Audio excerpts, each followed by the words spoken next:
Talk Radio 790 KABC. This is the Karl Gerber Workplace Lawyer Show. Happy Halloween to all you undead in this special edition of the show, normally heard at this time on this station. Tonight we bring to you an historically accurate tale about cursed treasure in the Cahuenga Pass. Cursed treasure in the Cahuenga, place of the foxes. It took me damn near 40 years to realize there's always a way out of the bad situation. Sometimes it's the man's own doing. Other times it's the doing of the men around him. Lots of time has passed, but I still remember how it all started. My mother taught me how to walk, and my father taught me how to sew. These days, they say Los Angeles is the epitome of health, notwithstanding there being more tuberculosis here than in many of them eastern cities I've never traveled to. Back in the last century, the only doctors willing to treat my ass shook were the Chinese apothecaries. Herbs only go so far. As to magic, that's another story. The white man would have treated Abba, but Abba didn't reckon that was fair if a shook couldn't be treated by white doctors. A shook would have passed as a dark Jew, but everyone knew she was raised in the hills. Or was she? Because I later came to find out, her Tongva wasn't that good at all, 'cause a shook means grandmother.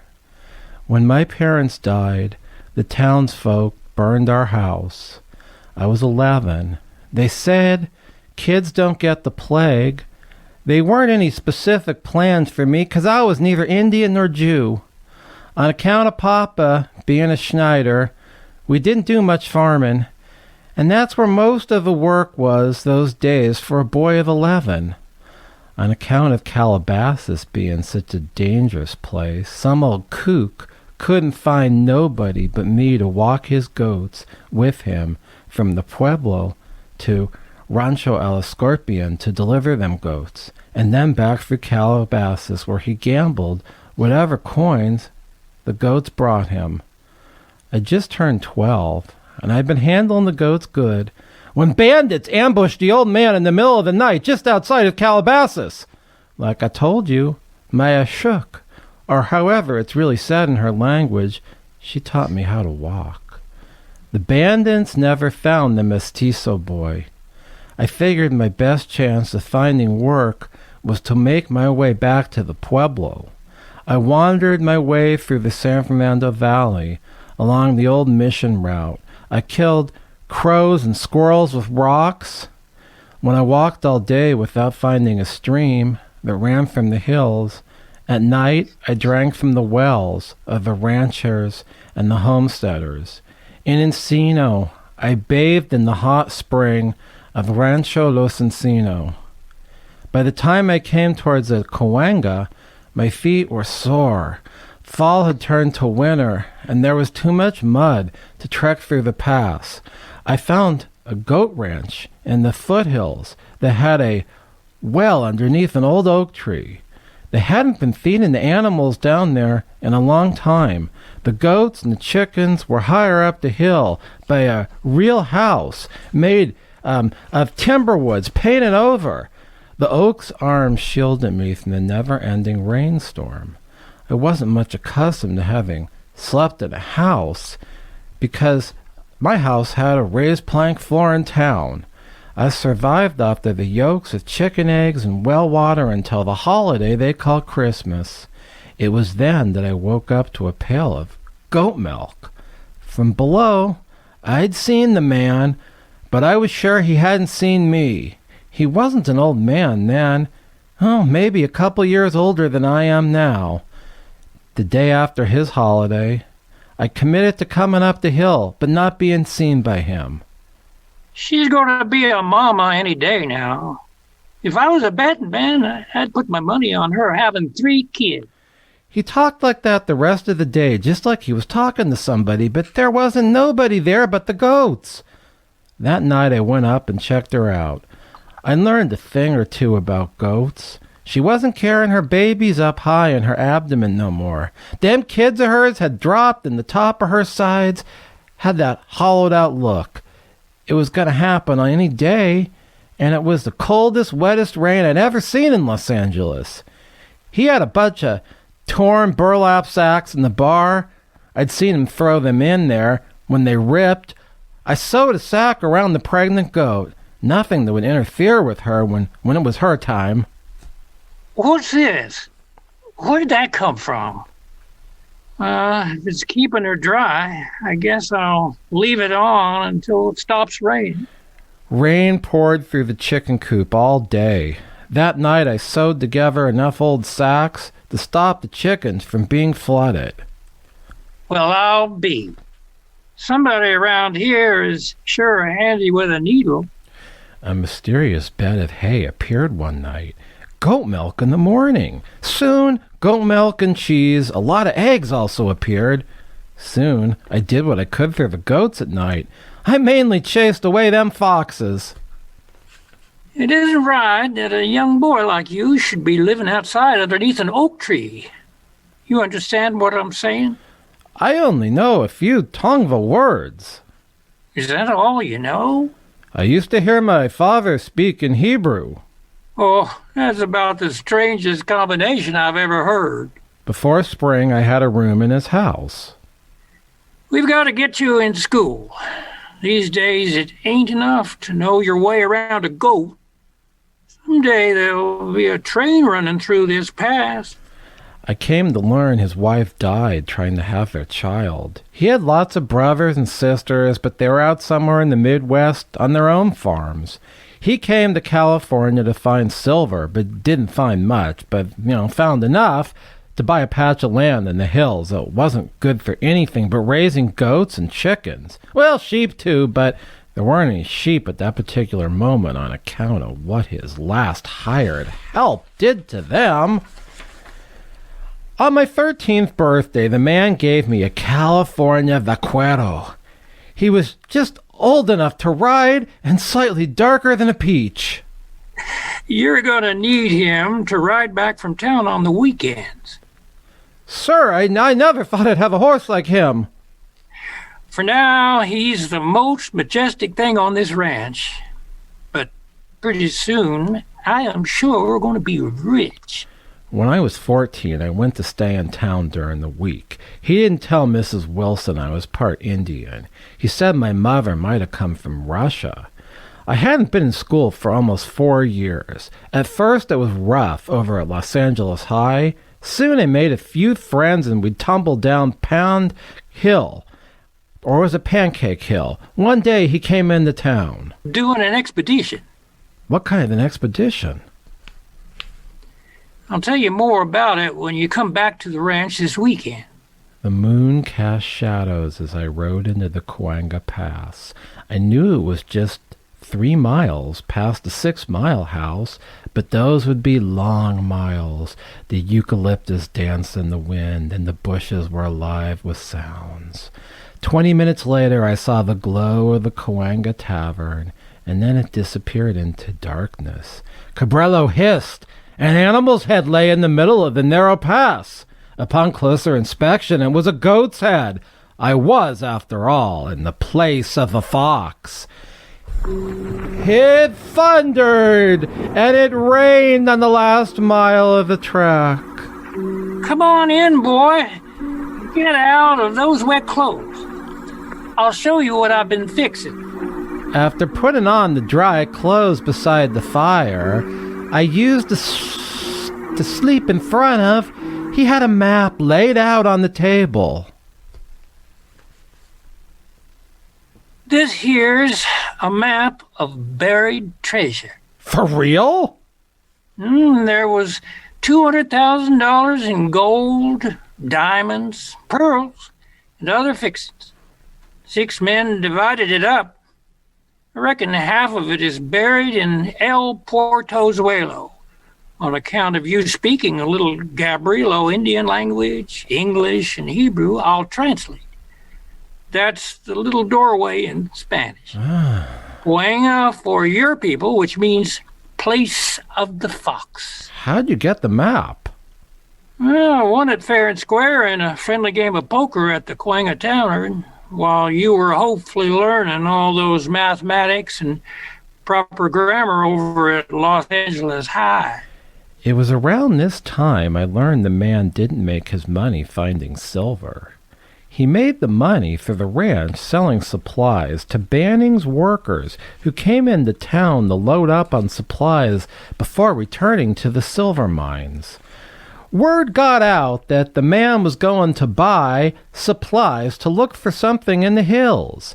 He started a rumor about somebody being robbed and buried, and on account of the fact the corpse might be lying underneath his earth, the only rightful thing to do was to find him, and that was the last I heard of the expedition until Christmas. What you're listening to is historically accurate tale about a famous Los Angeles myth and cursed treasure in the Cahuenga Pass. We will be back in just one moment on the Karl Gerber Workplace Lawyer Show.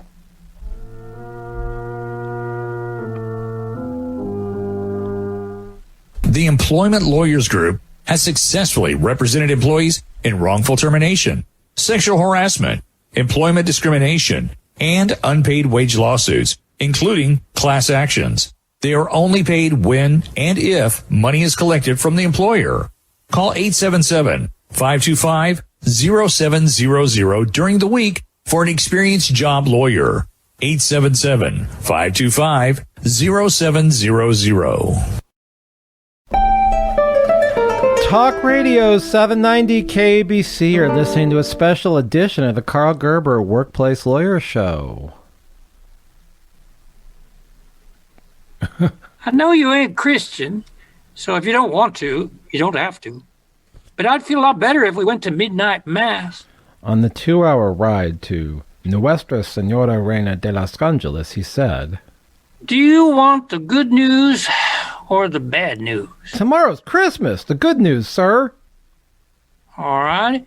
Tonight, we're going to stay at the Pico House. We'll have a fancy supper before church. Well, how can there be any bad news? I'm not going to go after that treasure. Why not? Quite a few men's already met their fate looking for it. You're being superstitious. We're going to midnight mass tonight, and I'm going to ask for forgiveness for even thinking about it. I tried to persuade him. I tell you, son, I can't even bear to look at one of them ash trees. Could be the very ash tree it's buried underneath. I certainly hope the curse don't strike men just thinking about it. Can we redo that line because we got an internet lag? Yeah, starting where? I tell you, son. Okay. Just do it. I tell you, son, I can't even bear to look at one of them ash trees. It could be the very ash tree it's buried underneath. I certainly hope the curse don't strike men just thinking about it. By 1885, I had long finished high school and returned to the ranch. Those days, a Basque shepherd who regularly grazed his flock in the pass sometimes stopped for water on our ranch. Poking around inside, he unearthed the maps. He told the men at the Cahuenga Tavern his dog stumbled onto the jewels that were under a tree. Upon returning to his home in Spain, he stood up on the rail of a ship, I heard, to catch a glimpse of his homeland. Suddenly, he tumbled over into the sea, where he sank under the weight of the heavy treasure he had sewn into his clothes. In 1890, things started to change. 120,000 acres west of Whitsett, about 6 miles from the ranch, was subdivided into 40-acre lots. A town sprang up a couple of miles from the ranch. They called it Toluca, which meant fertile valley.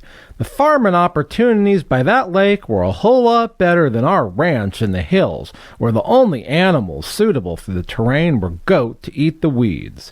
In 1895, me and the old man were over at the Wilcox store across from the rail line on the street they call Lankershim these days. How long this mackerel been sitting in this barrel? One of the Wilcox brothers told him if he didn't like it, he didn't have to buy none of that mackerel. The other brother asked me and the old man if we'd heard about Correa, a former Los Angeles lawman deciding to look for the treasure in the pass, even though the last time he did, both men he was with died of sudden convulsions.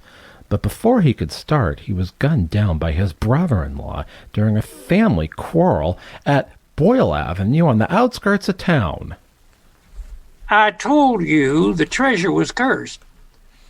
I'm old now. I've lived a long life. I would have died 20 years ago if I didn't have the sense to forget about that fool's map. Even back then, the Wilcox brothers had other ideas about getting rich, maybe developing land on the other side of the pass. They didn't put any thought into the fact the old man and me had the map. The old man died when I was 32. The doctor said he wouldn't make it another 6 months. I kept him going for almost 2 years. I buried him under the old oak tree I hid underneath. When I first came to the ranch in front of the bunkhouse, the old man burned down after he caught his ranch hand doing unthinkable things to the sheep.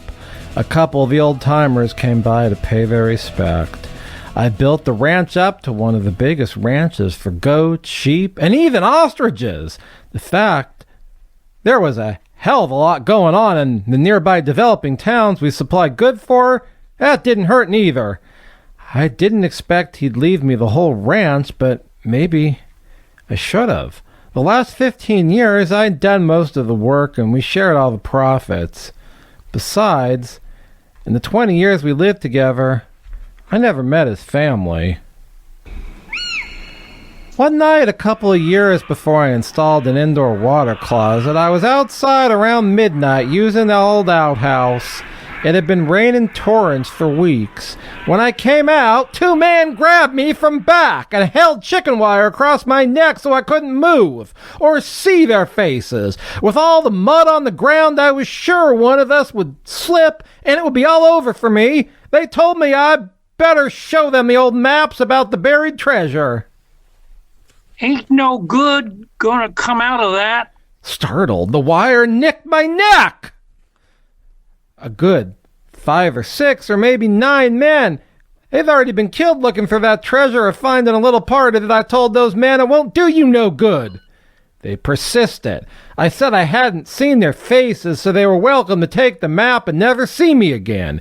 They got to asking how, really more confirming, I'd lived on the land since I was 12. It didn't take me long to realize they were no good sons of nephews and nieces of the old man who thought the ranch should go to them. When they were looking at the map, I told them I had another map hidden in the barn. I said I'd always wanted to find the treasure, but the old man didn't. I offered to lead them to it, like I said when this story started. My Ashok taught me how to walk. An hour later, I was long gone in the hills and in the vicinity of the ash tree. I hid in brush underneath fallen branches and waited. The next morning, I was only slightly wet. It rained the next day and there were mudslides. Come dusk, I crept alongside of the fox and then roasted him over a fire. It took the idiots a few hours to realize the fire was by the ash tree. I hid underneath the branches, and I watched the torrents of rain beat down around the ash tree where the soil was still soft from prior attempts to dig.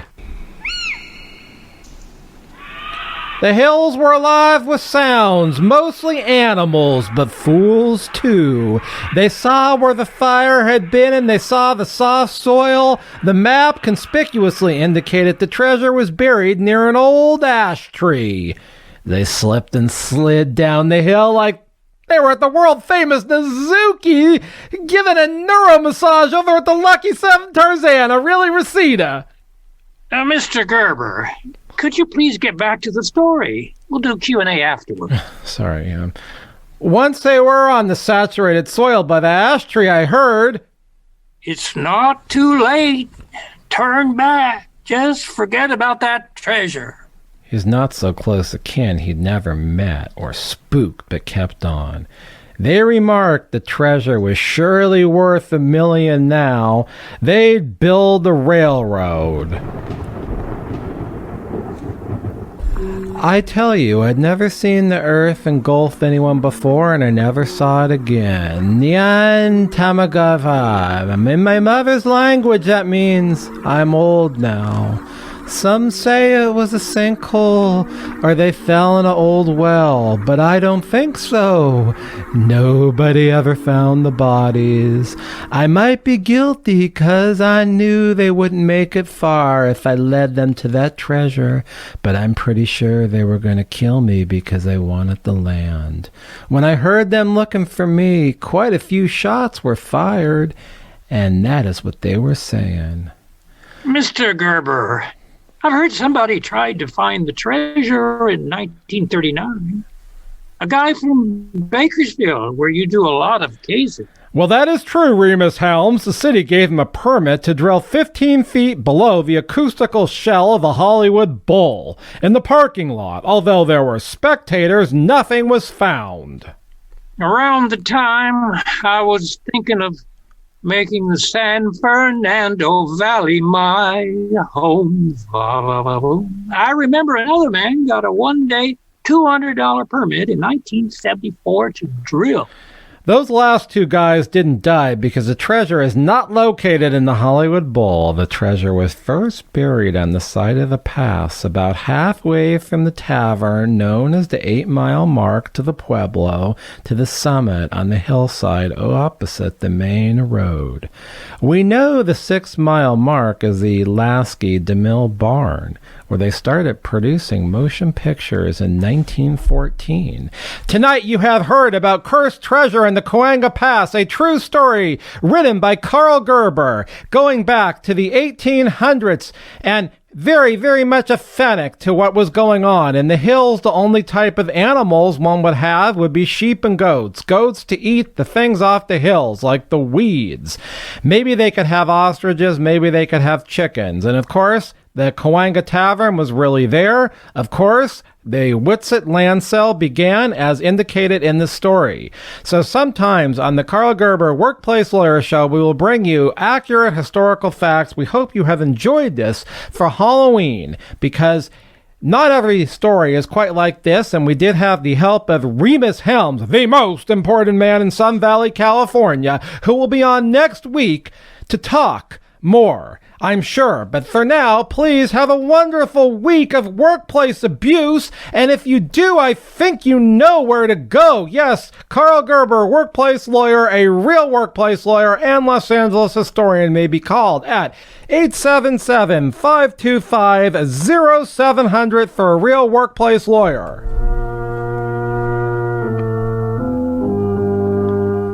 The Employment Lawyers Group has successfully represented employees in wrongful termination, sexual harassment, employment discrimination, and unpaid wage lawsuits, including class actions. They are only paid when and if money is collected from the employer. Call 877-525-0700 during the week for an experienced job lawyer. 877-525-0700.